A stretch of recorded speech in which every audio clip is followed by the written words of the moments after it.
আজ সকালের 14-এর ফটো ফ্রেমে থাকছে ইটাহারের খরস্রোতা নদীর সুই। এর তীরে মারনাই জনপদে গড়ে উঠেছিল দিনাজপুর মহারাজাদের কাছারি বাড়ি। বাংলার কত সালে এখানে একটি শিব ঠাকুরের মন্দির গড়ে উঠেছিল। মন্দিরটি রাজ্যের কোন কালী ঠাকুরের মন্দিরের অনুকরণে তৈরি? মন্দিরটির দৈর্ঘ্য, প্রস্থ এবং উচ্চতা কত? কোন দিকে মুখ করে তৈরি হয়েছিল এই শিব ঠাকুরের মন্দিরটি? এই মন্দিরটিকে নির্মাণ করেছিলেন কোন জমিদার? এই মন্দিরের চারপাশে কতগুলি স্তম্ভ রয়েছে? ছাদের নির্মাণ শৈলী বা কেমন? এখানে শিব ঠাকুরের বিগ্রহ নাকি শিবলিঙ্গ রয়েছে? এই মন্দিরের পাশে একটি জলাশয় রয়েছে, তাকে কি সাগর বলে? এসব নানান কথা তুলে ধরবে আজ সকালের 14-এর ফটো ফ্রেম। আমরা সুপ্রিয় দর্শকদের সামনে তুলে ধরবো মারনাই এলাকার ওই মন্দিরের হাল হকিকত। উত্তর দিনাজপুরের ইটাহার থানার সুই নদীর তীরে অবস্থিত মারনাই একটি বর্ধিষ্ণু গ্রাম। ব্রিটিশ আমলে সেখানে ডাকঘর, উচ্চ বিদ্যালয়, দিনাজপুর মহারাজাদের কাছারি বাড়ি, একটি জমিদার বাড়ি ও 3টি জোতদার বাড়ি রমরম করে চলত। গ্রামে রামকৃষ্ণ আশ্রম, হিন্দু মিলন মন্দির, গ্রামীণ গ্রন্থাগার, হাসপাতাল, পঞ্চায়েত কার্যালয়ও গড়ে উঠেছে। রায়গঞ্জ সদর শহর থেকে মারনাইয়ের দূরত্ব 39 কিলোমিটার ও ইটাহার থেকে দূরত্ব মাত্র 17 কিলোমিটার। রায়গঞ্জ শহর থেকে সরাসরি একটি বাস মারনাই পর্যন্ত চলে। আবার রায়গঞ্জ মালদহ থেকে বাসে চেপে এসে মারনাই মোড়ে নেমে অটো করে যাতায়াত করা যায়। মারনাই গ্রামে জোতদার বাবুরাম দে 1325 বঙ্গাব্দে ভূতেশ্বর মহাদেব জিউ নামে একটি শিব মন্দির প্রতিষ্ঠা করেন। জমিদার শশীভূষণ পাল চৌধুরী খুব জেদি পুরুষ ছিলেন। তার উদ্যোগে 1326 বঙ্গাব্দে মারনাই প্রমথেশ্বর মহাদেব জিউয়ের মন্দির প্রতিষ্ঠা হয়। সুদূর নদিয়া জেলার শান্তিপুর থেকে এক দক্ষ শিল্পী এনে দক্ষিণেশ্বর কালী মন্দিরের অনুকরণে 25 ফুট দৈর্ঘ্য, প্রস্থ ও 50 ফুট উচ্চতার 9টি চূড়ো বিশিষ্ট এই দক্ষিণমুখী শিব মন্দিরটি নির্মাণ করা হয়। তার চারিদিকে খোলা বারান্দা, এছাড়াও পূর্ব ও পশ্চিম দিকে 2টি দরজা করা হয়। কয়েকটি সিঁড়ি বেয়ে উঠতে হয় এই মন্দিরের বারান্দায়। চারপাশের বারান্দায় ইটের মোটা গোলাকার 12টি স্তম্ভ ও শক্তপোক্ত শাল কাঠের কড়ির ওপর তৈরি হয় টালির ছাদ। দোতলার ছাদের 4 কোণে গড়ে তোলা হয় 4টি অপূর্ব নকশা খচিত চূড়া। আর এসব চূড়ার 4 দেওয়ালে জমিদারি কায়দায় দরজা খোদাই করা ছিল। মন্দিরের 3 তলার চূড়ো সবচেয়ে উঁচু, যার উপরে রূপোর ছাতা। এই চূড়ো বহু দূর থেকে দেখা যেত। চূড়োর চারপাশে আরো 4টি সূক্ষ্ম কারুকার্য বিশিষ্ট চূড়ো গড়ে তোলা হয়েছিল। এছাড়াও এর ওপরে ছিল রূপো ও ব্রোঞ্জের বাঘের মূর্তি। মন্দিরের মেঝে শ্বেত পাথর দিয়ে বাঁধানো ছিল, আর গম্বুজের তলদেশ লাল নীল রঙের নকশায় ভরা। এই মন্দির নির্মাণে সেই সময় 80,000 টাকা ব্যয় করা হয়েছিল বলে জানা গেছে। মন্দিরের গাত্রদেশে যোগেশচন্দ্র স্মৃতিরত্নের রচিত একটি সংস্কৃত শ্লোক লিপিবদ্ধ। এই শ্লোক থেকে জানা যায় যে 1326 বঙ্গাব্দের শেষ সংক্রান্তিতে গোপী রমা দেবী অষ্টমূর্তির শিব ঠাকুরের প্রতিষ্ঠা করেন। এই মন্দিরে সুবিশাল ঘণ্টা বেজে উঠত পুজোর সময়। শিব চতুর্দশী ও চৈত্র সংক্রান্তির দিনে ধুমধাম করে শিব ঠাকুরের পুজো হতো। সেখানে মেলাও বসত।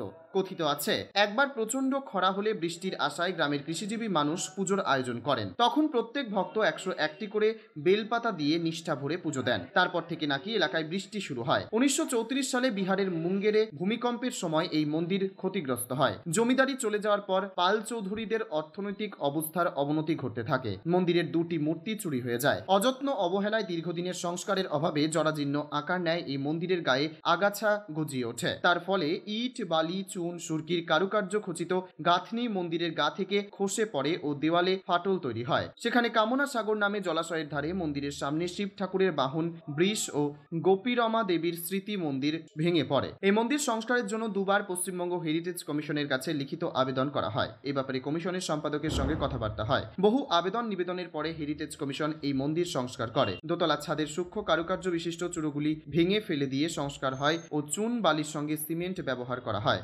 আগের ঐতিহ্য কিছুটা নষ্ট হলেও তার অনেকাংশ সংরক্ষিত হয়েছে। মন্দিরের 3 পাশে জলাশয় ও গাছপালা থাকায় তার পরিবেশ মনোরম হয়ে ওঠে। তাই এই মন্দির দর্শনের জন্য দূর দূরান্তের বহু মানুষের আগমন ঘটে। একসময় বহু ইংরেজও এই মন্দির দেখতে আসতেন। এই মন্দিরের স্থাপত্য, গবেষক, ইতিহাসপ্রেমী মানুষজনের গবেষণার বহু রসদ যোগায়। একমাত্র সড়ক যোগাযোগের মাধ্যমেই মারনাই এলাকার শিব ঠাকুরের মন্দিরে পৌঁছানো সম্ভব। উত্তর দিনাজপুরের ইটাহারের মারনাই ঘুরে বিশেষ প্রতিনিধির রিপোর্ট, টাইমস 14 বাংলা। রোজ সকাল 7টায় অজানা ভিডিও দেখতে ফলো করুন আমাদের টাইমস 14 বাংলার ফেসবুক পেজ এবং সাবস্ক্রাইব করতে ভুলবেন না আমাদের ইউটিউব চ্যানেল টাইমস 14 বাংলাকে।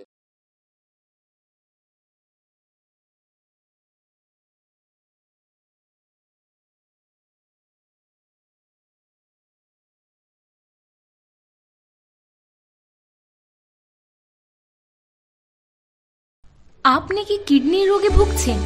তাহলে আর দেরি না করে আজই আসুন আপনার এলাকার একমাত্র বিশ্বস্ত প্রতিষ্ঠান জীবন রেখাতে। এখানে বিশেষজ্ঞ নেফ্রোলজিস্ট ডাক্তাররা লেজার ট্রিটমেন্টের মাধ্যমে রোগীদের সমস্ত ধরনের কিডনির এবং প্রোস্টেটেটের অপারেশন করে থাকেন। রোগী দেখছেন nephrologist doctor Arkaprabha Chakraborty, SSKM hospital, Kolkata. Doctor Sunil Kumar, Apollo hospital, Kolkata. Doctor Pinaki Mukherjee, NRS hospital, Kolkata. এছাড়াও এখানে প্রতিদিন অপারেশন করছেন ও বহির্বিভাগের রোগী দেখছেন ইউরোসার্জন ডক্টর আতার কাশিম, PG হসপিটাল, কলকাতা। তাছাড়াও এখানে স্বাস্থ্যসাথী কার্ড ও ওয়েস্ট বেঙ্গল হেলথ স্কিমের সুবিধা রয়েছে। আমাদের ঠিকানা রায়গঞ্জ, উকিলপাড়া। বিশদে জানতে কল করুন 8373066655 অথবা 8373066644 এই নম্বরে। সব মাই চায় মেয়েকে রাজরানীর মতন সাজাতে, সাজিয়ে তুলতে চায় সোনার গয়নায়। ওরিয়েন্ট জুয়েলার্স, সোনা যা সর্বক্ষণের।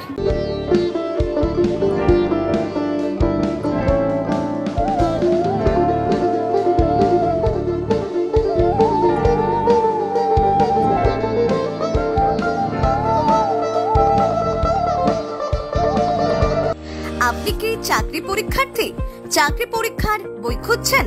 তাহলে আজই চলে আসুন সৌর বুক অ্যান্ড ম্যাগাজিন সেন্টারে। এখানে BSc, WBCS, bank, rail, ICDS, nursing, ANM এবং GNM সহ কেন্দ্রীয় ও রাজ্য সরকারের সকল চাকরির পরীক্ষার বই ও ম্যাগাজিন পাওয়া যায়।